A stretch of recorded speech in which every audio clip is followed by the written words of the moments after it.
welcome to our study on the Book of Secrets or Revelation. We are getting close to the end of chapter 1. We're in verse 19. But when we read this, write what you saw and what will be after this, it sounds familiar to a verse we've already read. So he did repeat the part where he said, I'm the first and the last in verse 11. He heard behind him this voice. This voice says this, then he turns around, and then the voice repeats, saying that he is the first and the last. Do not fear, I am the first and the last. So that's the first thing he said, this voice here. And then the second thing he said is, whatever you see, write it in a scroll and send it to the elders in Asia, both to Ephesus and Smyrna, Pergamos, Thyatira, Sardis, Philadelphia, and Laodicea. So let's compare this part. Whatever you see, write it in a scroll. So it's like it's just summarizing, or the second part is expounding on what this voice has already said. He's repeating it. And a speculation I could throw in there of maybe the first part is before John was dead. So it's kind of like got this deeper meaning of John was called before Yahushua died. And that was a ministry. But then afterwards, at the Sea of Galilee, Jesus appeared to specific disciples and called them again. So John being one that is called again after death, after the death of Messiah, after death to self, this message gets repeated to him again. So he hears behind him this voice, says, I'm the first and the last. And then it says, write what you saw. But initially it did not say what will be after this. And then it goes on to send it to the 7 churches, except explaining what these 7 candlesticks are, what these 7 stars are. So I wanted to look here because this reminds me, when Hashem appeared to Moshe in Exodus chapter 3, he says, Ehya Asher Ehya. That's what he says to Moshe. But when he says what you will say to the sons of Israel, he's saying only Ehya has sent me to you. So what he's saying in verse 19 is tell the elders what you saw, but not what will be after this. So this is very mysterious. Ehya Asher Ehya. And some people feel like this could mean I am what I am, and I will be what I will be. But that would be too much to tell the people of Israel. So just tell them I am. Like, I'm going to meet you where you're at. Just know me this way first. And then you will be able to know me how I will be. Ehya would be the first part, and Ehya would be the second part. I am that which I am, and I will be that which I will be. So before you can know the I am, you need to have a visual. So the children of Israel, initially in the wilderness, at the beginning of the 40 years, they saw, they had that visual, and they accepted. But at the end of the 40 years, it was more integrated. It was a deeper belief, but it was a stronger belief because it was more like hearing. It wasn't like the physical seeing. It was something more integrated, just based on my memory of reading the commentary. So what you saw and what will be after this. And last video, we'd speculated what the first and the last could mean. Where he's the head, he's the firstborn from the dead, and this would point us to Messiah, son of Joseph. But he's also the one who is to come as far as coming after. So Ahar, the one who's behind him. So this word for last can also mean after, is probably better translated as after. So he's the Ahar. And this could point us to Messiah, son of David. But if this one isn't so much about the physical body, first, he was somebody where you could see, like no one has seen God, but the only begotten Son who's in the bosom of the Father, he has declared him. So he gave us a visual. He showed us what it's like to completely fulfill Torah so we can do the same. Torah is very hands-on. It's applicable. It's very physical to do with this world. But before you can see the spiritual, you need to see the physical version. So you can't know what will be after this until you understand what you see. And many of the prophets, almost always, they would do a sign to show what they're saying in the future. And the way a sign would work is it would happen to somebody in that generation. And so it could also be deceiving to somebody looking at prophecy and to be like, oh, it was fulfilled. It was just in that day. But the prophets would specifically say these things that happen are for signs. So they're speaking of the one who is to come, the one who comes after. But it happens to a king in that generation or to somebody else in that generation. So it's like a visual show and tell that the prophet does so that the people can grasp the meaning, because we're very physical people. If we're carnal minded, we do need that physical image, but then we need to progress to what God will be, which is who he truly is. So when he says, I am that which I am, he's meeting them where they're at. So it's not who God really is. It's more like a garment of him, an extension of him. Like it's not his ideal, because God's unchanging, the way I understand the I am. So when he's meeting Israel where they're at, it's like he's compromising in a way, if you understand. So like God's not going to sin or something, but he's going to reach his people where they're at. Like he's going to come down from heaven, humble himself, things like that, to meet them right where they're at. But it's not to stay there, it's to take them up to where he is. 19. Kesav, right, ma, what? Rise, you see, uma, and what? Yeah, which exists, which I am.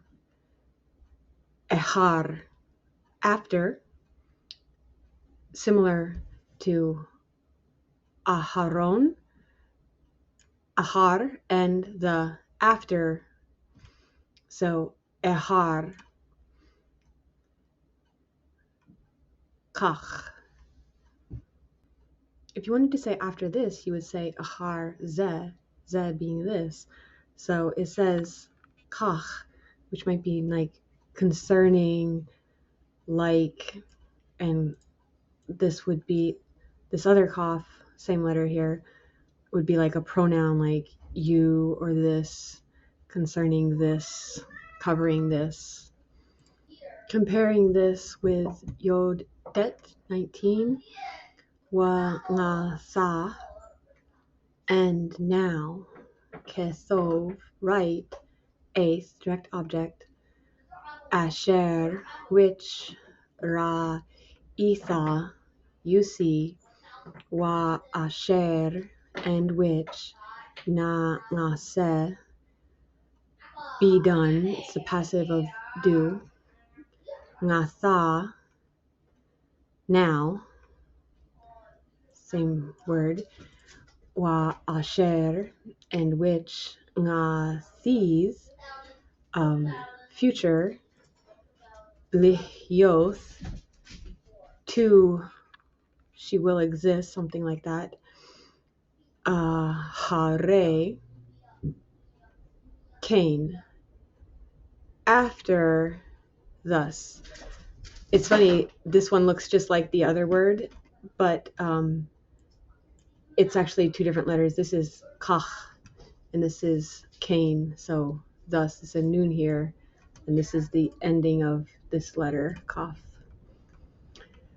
Write therefore the things which thou sawest, and the things which are, and the things which will come to pass after. So they've added the things which can get confusing to me, because then people try to break Revelation down into 3 different time frames. Like the Psalmist is now going to be the past, and it's not for us today.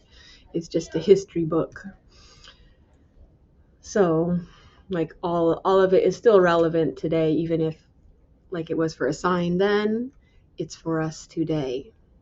It's always for us today until until the heavens and the earth pass away.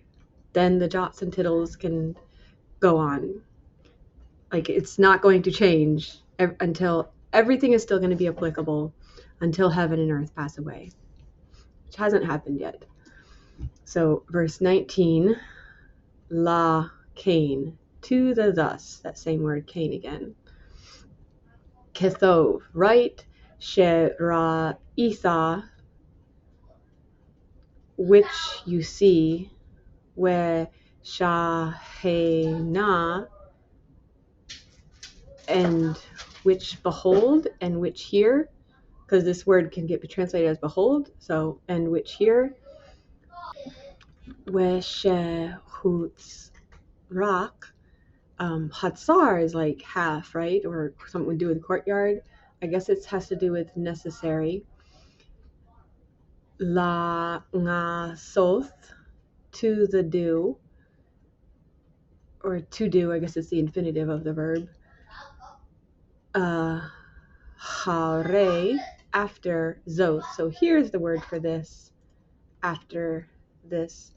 Therefore, write that which you saw, and that are here, and that which is necessary to do after this. So Messiah, like Moshe, is showing what he sees from the Father, and we know this is not physical. Moshe saw the heavenly tabernacle. It shouldn't be a physical tabernacle, but he's portraying this in physical terms, just like the fiery serpent. He's portraying this into a physical copper serpent that the people can now look on. So that which was from the beginning, which we have heard, which we have seen with our eyes, which we have looked at, and our hands have touched, this we proclaim concerning the word of life.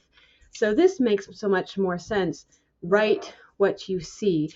And what you see could also be what is coming after. But it's important first, like it's the same God. Ehya, Asher, Ehya. It's still Ehya. It's exactly the same. But first you need to see the word of life, because the people were so far removed. Moshe, Yehoshua were able to see what the other people were not able to see. And they translated this into a very physical Torah, that very hands-on. So I like that so much better.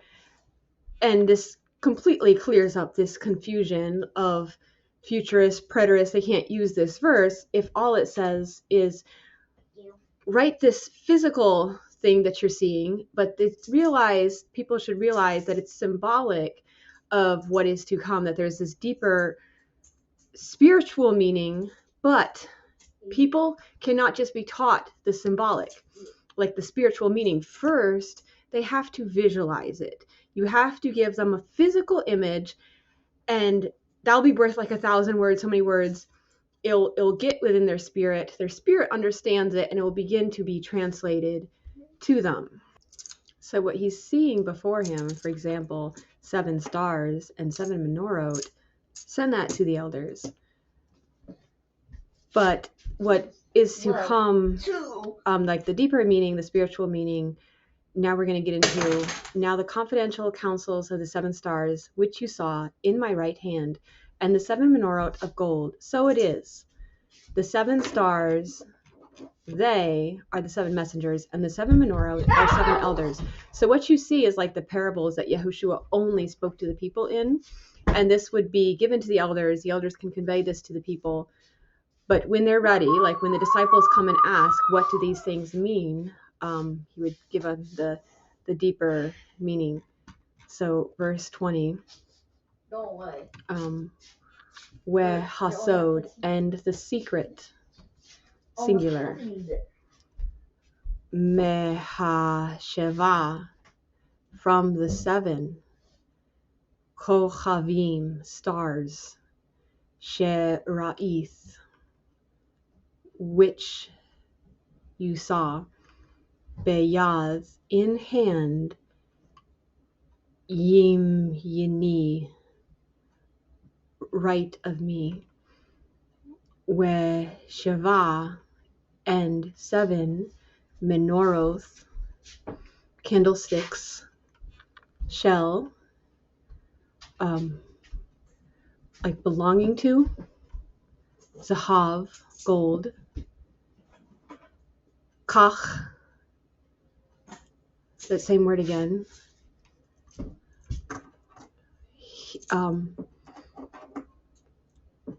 concerning them. Hayi, I don't know if this is a form of exist, like what you see up here. You exist. I don't know if this is like I exist, because usually the aleph has to do with I. But anyway, he's 7. He's saying the 7 stars, the 7 menorah of gold, concerning them, ha shiva, the 7 kokavim first, ele, these, hama, the what, Look. shiva, 7, Dude. melochim, Look. angels or messengers, wehasheva, and the 7 menoroth, candlesticks, shiva, 7 zekanim, elders.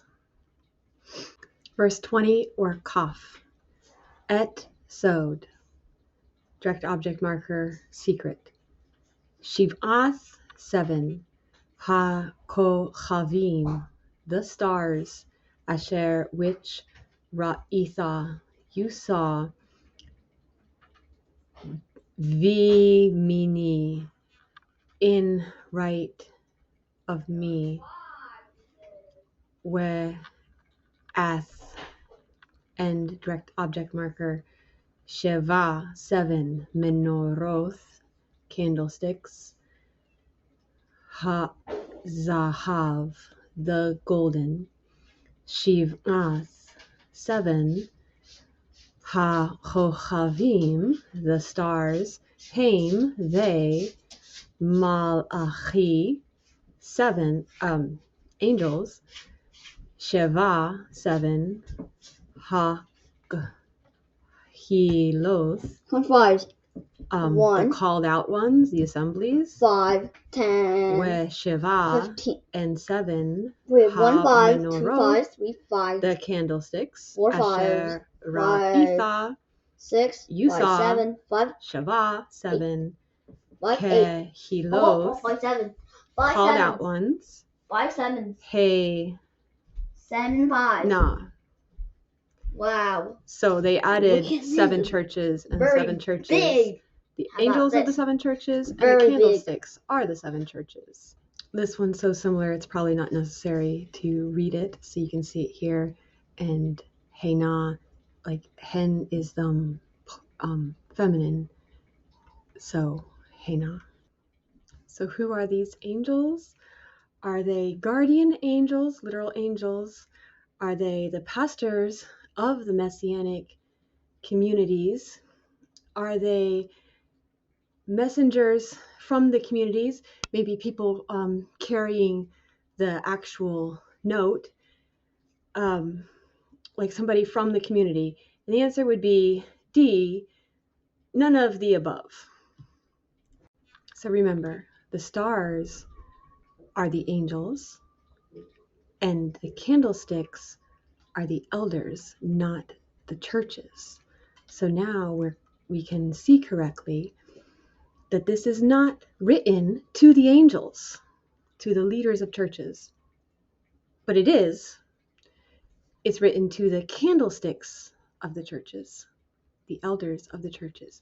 So it's from the sevenfold Spirit that is from the throne and sent to the 7 candlesticks. It's from the stars. It's from the 7 messengers to John, who's now relaying it to the 7 elders. So I really, really lean towards these 7 stars dealing with the sevenfold Spirit, like that light that is within the candlestick, the flame that is within the candlestick, that's the Spirit. It's from the Spirit, and it's to the 7 elders, which are the 7 candlesticks, and they're going to relay it to their congregations. Even in this translation, though, it never says that John is to write the angels/stars this message, because even here, the way it gets translated, send it to the 7 candlesticks, 7 churches, so it's not sent to the stars, it's sent to the candlesticks. But anyway, I hope you've been able to glean something. If you've gleaned something that I haven't mentioned, then please leave it in a comment, share corrections to the Hebrew, however the Spirit is leading you. And thank you so much for watching. I pray you are blessed.